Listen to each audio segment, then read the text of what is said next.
Hi there, and welcome back to Continuing Education, a podcast for homeschooling families with actually useful information.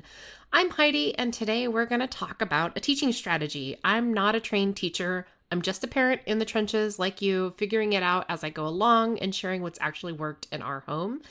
We've homeschooled for many, many years now, and there have been times that I've done a lot of research trying to find teaching strategies or research that might help me in teaching my kids the material that they need to know. So today I wanted to share one simple teaching skill that has helped our school days feel a little bit calmer and makes new concepts click a little bit faster for my kids. You don't need a teaching degree for this. It's called explicit instruction, but don't let the fancy name scare you. It's really just clear, step-by-step way to teach something new. Here's the basic idea. Instead of tossing the worksheet at your child and saying, okay, do this, you, one, show them exactly what they're learning and what it should look like.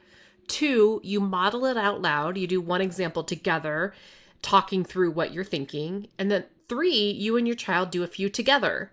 And then four, your child does some on their own while you're nearby to help. People often call this I do, we do, you do. It's structured and it's clear, and it really fits perfectly with the one-on-one style that most of us are encountering when we homeschool.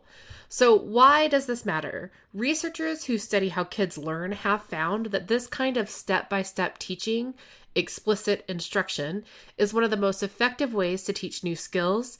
It's especially powerful in reading, writing, and math, and works particularly well for neurodivergent kids who don't necessarily pick up on the context clues. They really need something that's explicit in how to do something.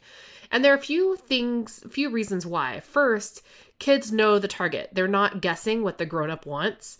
Second, when we talk through our thinking, they can see the hidden steps that are in our head. So sometimes when we're doing something, we may be thinking something, but not articulating it through our words. And so when we talk it through, then they can see those things that are happening or hear those things that are happening inside our mind. And then third, they get to practice with us as we do it together before we expect them to kind of succeed on their own. And that makes it for a softer landing. If they don't quite understand it, we can see where they are and we can go back to step one to modeling it if we need to. This kind of teaching has been shown to boost both accuracy and confidence. And when you combine it with that one-on-one time, which is basically what we have a built-in picture to do as homeschoolers, kids can make really strong progress because the teaching is totally personalized to what they need. So let's make this a concrete skill, and I'm going to walk you through the steps, and you can picture your own child as we go. I'm going to give you kind of how I would do this at home. So step one is I do, which means I'll show you. So let's say you're teaching subtraction with regrouping. That's where you have to borrow. Now, this is kind of the first thing that I'll mention is the language that you learned when you were in school may be different than the language your children are learning. So I recommend using both and then explaining that to my kids or to your kids. So for example, nowadays they call it regrouping. They do not call it borrowing unless you have kind of I guess it would depend on your curriculum, but most of the curriculum I find calls it regrouping.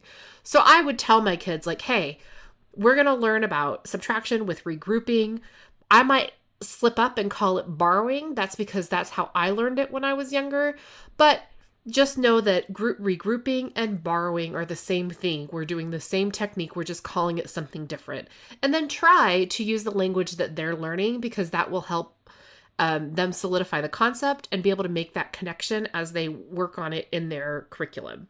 So you might say, today we're going to learn how to blah, blah, blah. Sorry. You might say, today we're going to learn how to subtract with regrouping.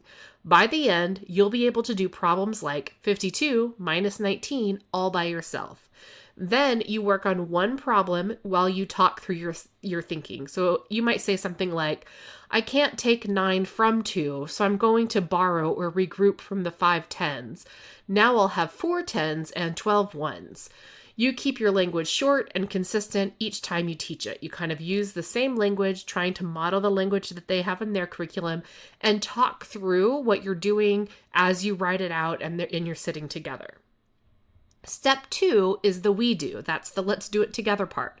So you and your child do the next problem side by side. You ask simple questions instead of telling them every step. Or if they need a little bit more instruction and you know you're going to do multiple problems together, maybe they do the writing and you do the talking, and they kind of get used to how you write it. Depends on their preference and how the flow is going and how they're learning. So you ask simple questions, and you might say something like, what's the first thing we check? Or do we need to borrow or regroup here? You notice and say out loud what they're doing well, like, nice job checking the ones first. And then you kind of walk them through it.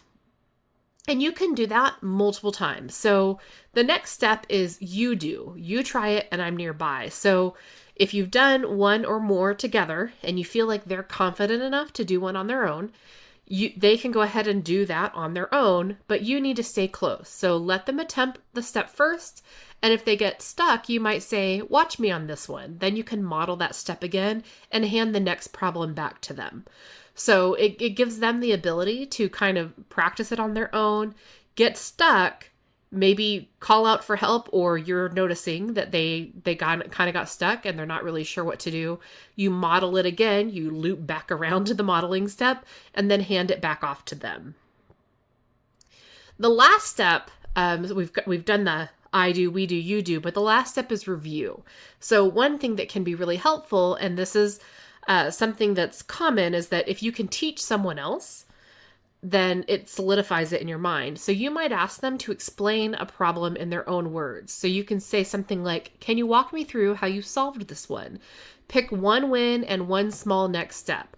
For example, you remembered to borrow every time. Next, we'll work on lining up your numbers a bit straighter. So you give one good thing that they did, and then maybe one thing that they could do to improve a little bit.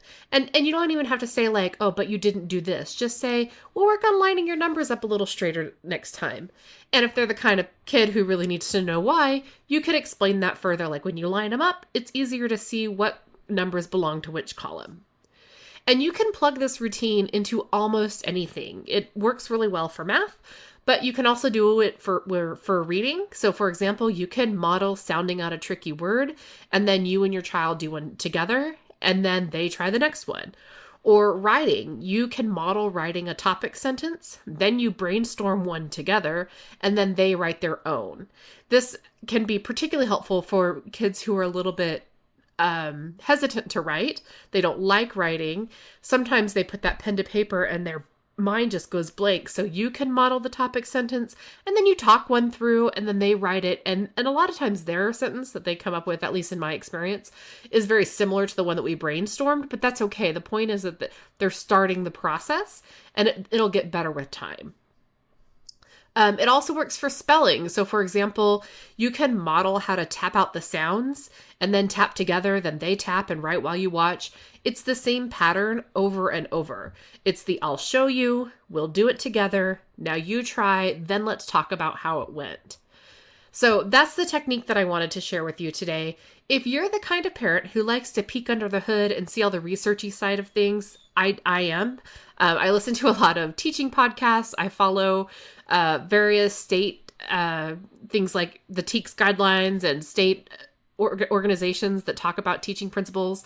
There are a couple of ways that you can learn more. So one is something called Rosenshine's Principles of Instruction. It's basically a list of teaching moves that have a lot of evidence behind them, and explicit instruction sits right in the middle of that. Things like reviewing old material, checking for understanding, and giving kids lots of practice with feedback. Another direction is, as I mentioned before, is to kind of read short guides on explicit teaching or explicit instruction from state education websites or special education resources. Even if you don't have a special education kiddo, special education resources can be helpful for everyone as you're learning to teach. They break these processes into simple checklists and examples, and while they're written for classroom teachers, they're very easy to adapt for one-on-one at home.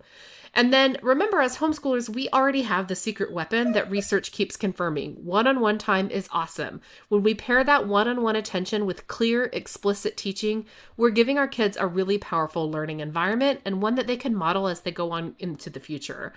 So if you remember nothing else from this episode, try this. Next time you're teaching something new, don't just hand over the assignment. Walk through I do, we do, you do, and review.